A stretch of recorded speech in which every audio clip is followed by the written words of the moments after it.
everyone, it's Hayes, and in today's video we're going to be doing the commentary / analysis for whatever episode number this was. Was it 19? Of Miraculous Ladybug Season 6, Riginarazione. I think I'm saying it correctly. I was practicing in between my reaction video and my commentary video. As always, there will be spoilers up for the episode in this video, so make sure you have watched the episode before you watch this. Oh my gosh, I really loved it. When I was going in with my reaction, I was honestly a little bit apprehensive, like I said at the start of my reaction. Like, here's the rundown of the episode, what I think is going to happen. I was fairly correct in a lot of the things I thought were going to happen, especially with the overarching theme of the episode, in that Roland is going to die soon. I got that down, but I was also really worried about my reaction to it, because if you don't know, I have a PhD, and that PhD is partially in suicide prevention. So after reading some absolutely awful things, I've become really desensitized to death. It's not that I don't think it's sad, I do think it's sad. And I don't find it funny or anything like that, but I'm just a bit... I don't have a very strong reaction to it, especially to someone, first of all, who isn't real, and second of all, wasn't in the show that much to begin with. But I actually enjoyed the episode a lot more than I thought I was going to do, to the point that I would say this episode was a 10 out of 10. However, I understand there may be some people who didn't enjoy this episode as much, hoping it did have some like overarching plot, and by that I mean like plot that's going to affect, you know, the rest of the season, what Lila's doing, what Ali's investigating, stuff with Gabriel and stuff like that. It didn't have that kind of plot. It did have a plot, but not a plot that really contributed to the rest of the season. I feel like, I don't want to call it filler, but it was definitely kind of more, I feel like isolated is possibly a better word here, and it was the sole purpose of this episode, in my opinion, is that it was meant to deal with death and grief. And I feel like, did I say this in a theory video? I can't remember, but a lot of people who I went to high school with, so around Marinette's age at 14, a lot of them from like the ages of 13 to 16 were experiencing often the first death in their family, who was usually a grandparent. A lot of the time it did seem to happen. Maybe it's just my high school, but a lot of people's grandparents died when I was in high school. For me, I don't speak to my dad, so I have absolutely no idea when his parents died. On my mum's side though, my granddad died before I was even born, so I never actually met him. And my grandma died when I was 21, so quite a bit after, so I didn't actually experience my first family death for, as in when I was alive, for quite a while.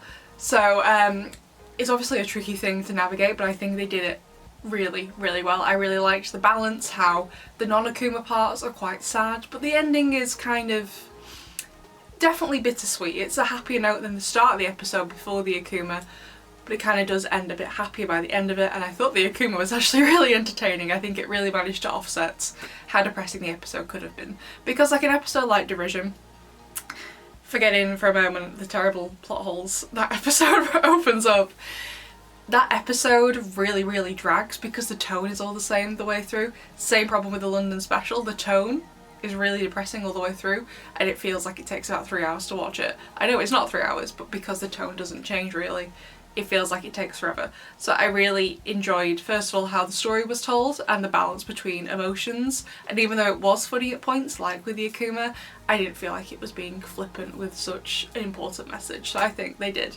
a great job, but I understand if people weren't so keen on it because it didn't contribute to the stuff going on with, you know, Marinette lying about Gabriel and everything else going on this season. But I didn't think it was meant to, so I feel like it's a bit unfair to judge it that way when I don't think it was ever meant to be like that in the first place.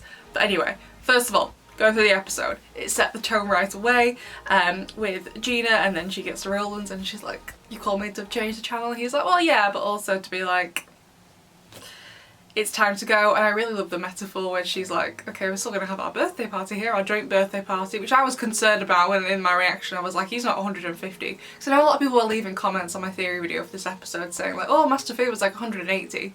I've always put that down to it's something to do with Miraculous use, him being the Guardian, or a mix of the two. I think if Master Fu was neither a Miraculous holder or the Guardian, I do not think he would have naturally reached the age of 150. Okay, humans do not naturally reach the age of 150, I'm pretty sure. Okay? What is the oldest, what is like the oldest age I've ever recorded as a human? I don't know. When I was last year I was on a cruise in the Caribbean, and in Antigua, where we first went, they had, for whatever reason, this big sign up in the town. and it had pictures of all the people on the island who were older than 100. But I don't think any of them were older than 110. So it seems the oldest person was actually French, oh my god, 122 years old, and she was called Jean Calment? Calment? It's French, so I'm not sure how to pronounce that properly. I don't think naturally we can actually live to 150 years old, so I was a bit like, it's not your birthday. But I really like the metaphor. How Gina was like, we can still have the birthday party here even though you've sold the house, selling the house being like, you know, he's ready to move on from life. And he's like, okay, yeah, but when the match is over, I have to leave the field. I loved it. I thought it was great. Although, I thought it was just too petty of me to lower it down to like a 9.5 for this reason. But right, so Marinette's like, look, I designed these shirts, which by the way, the shirt's super cute. They have like Adrien Football Club on the front. Adorable. I need one. But when she gets off the phone, Tiki's like, oh, so you're into football now? Marinette's like, look, if Adrien is, I'm into it. And I was like, you already can play football better than him. But also, right, so Party Crasher, you have Adrien using the foosball table, so he knows roughly how to play football. Then penalty, he picks up the ball with his hands, which you're not supposed to unless you're the goalkeeper. And Marinette is amazing at football in that episode, and now she's like, oh yeah, I'm only into it because Adrien's into it. Which one of you is into it? Because I can't work out if it's both of you or neither of you. Okay. But I really hope no one is like mad at Marinette for when Roland calls. She's like, oh, I don't really want to go over, I've got this thing planned with Adrien. She didn't know. Okay, I'm pretty sure if Marinette knew what was going on, she would have been like sleeping over at Roland's on the floor. She would have spent like every moment she could with him. Even though she hasn't known him for very long, I don't doubt that Marinette loves her granddad, so I hope no one's too hard on her. And then she gets to Roland, and oh my god, in my reaction video, I started googling what he said it was. I was like, what is this thing? Only to find out it doesn't actually exist. So I was like, a pork pie? No, it's this weird loaf of bread they make up on the spot. And again, I really like the metaphors in the scene with the Minitel, whatever that actually is, because I'm not really sure, some sort of miniature computer, I don't know, I've never seen one before in my life. And he was talking about making way for the new, and they don't feel sad when it's their time to go and they've lived a good life.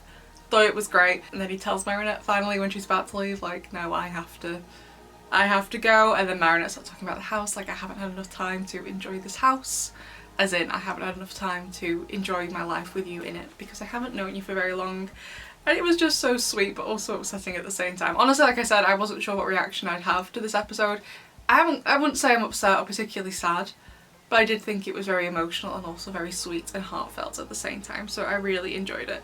And then the Ladybug scene afterwards, oh my god though, with the music was beautiful, and she's running, but she's not like running in a straight line like usual. When you see on the rooftop, she's kind of wobbling a little bit.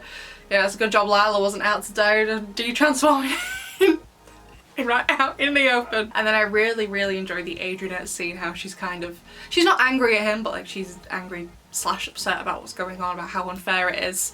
And instead of just like, you know, shouting at her or whatever to get to calm down, he just comes over, he's like, I know something's wrong, he takes her hand and they just hug.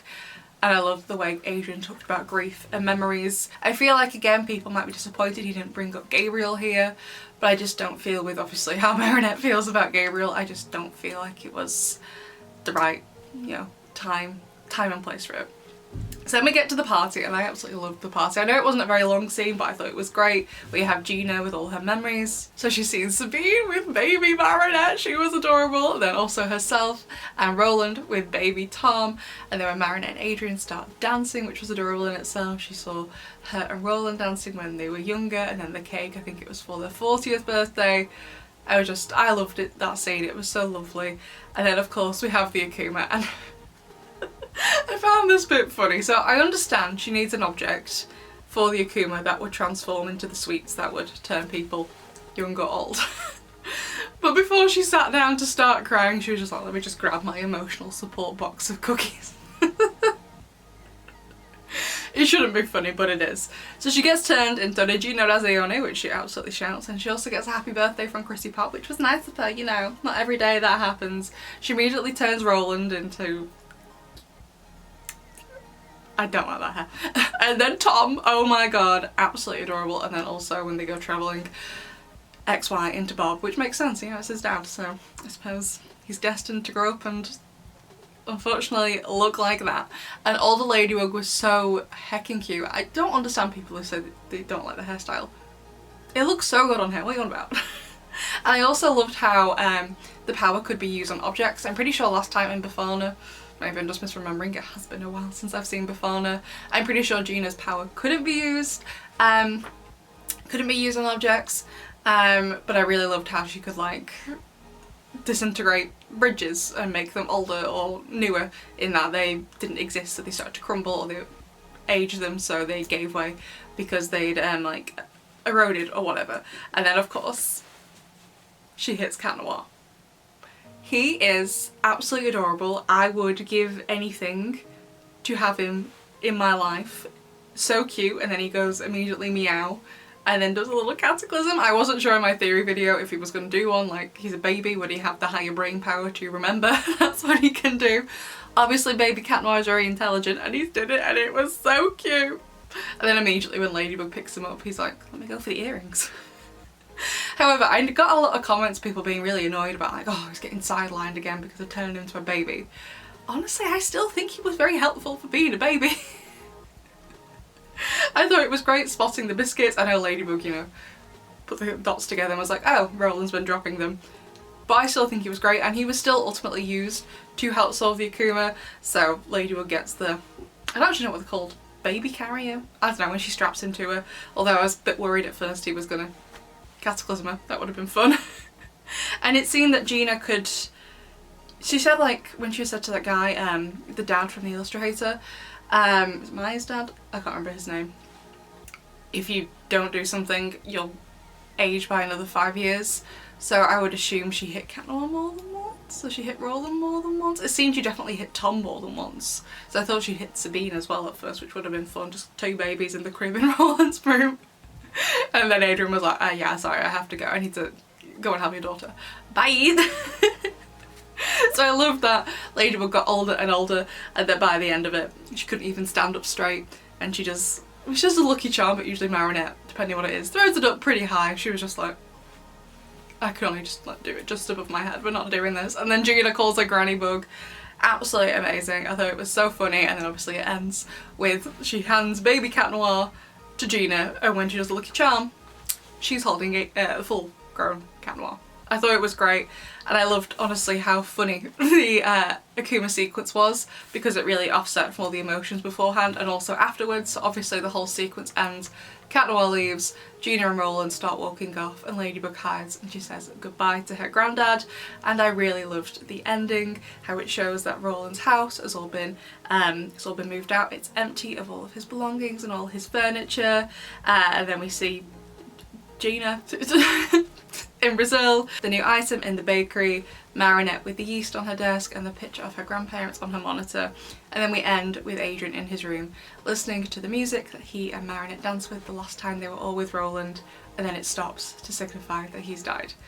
And I just thought it was such a lovely way to address death for a child audience in a way that they would make them understand without upsetting them too much.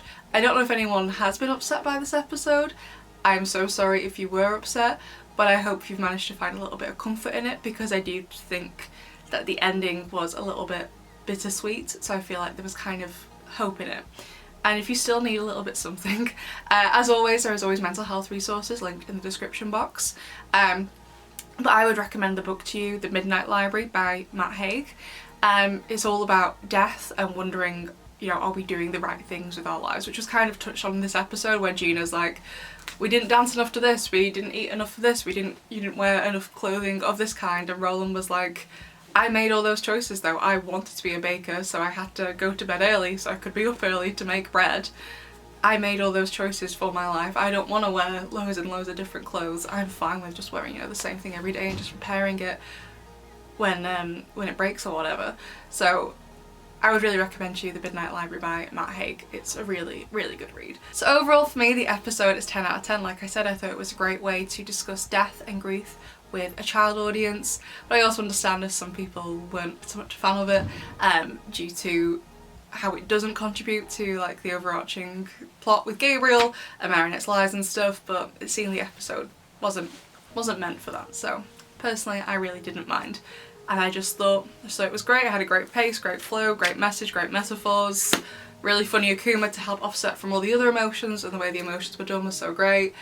MVP, Honestly, I think the MVP was Roland. I am dressed as him today, my blue and white striped shirt that I wore for the first time in a video in Simple Man, and no one guessed I was dressed as him. Still offended by that. Not offended. But I thought it was great in that how he tried to help everyone come to terms with him moving on. Yeah. I thought it was a great episode. So there you go, besties. Those are my thoughts. As always, it's totally fine if you disagree with me. Please remember, besties don't always share each other's opinions, but they do always respect each other's opinions. So if you hated it, that's fine. But anyway, besties, I love to know what you all think. If you're going to write me an essay, that's totally fine, but please break it into some paragraphs. It makes it easier for me to read, for I have terrible eyesight. So I love to know what you thought of this episode, and I will see you in the next one. Bye!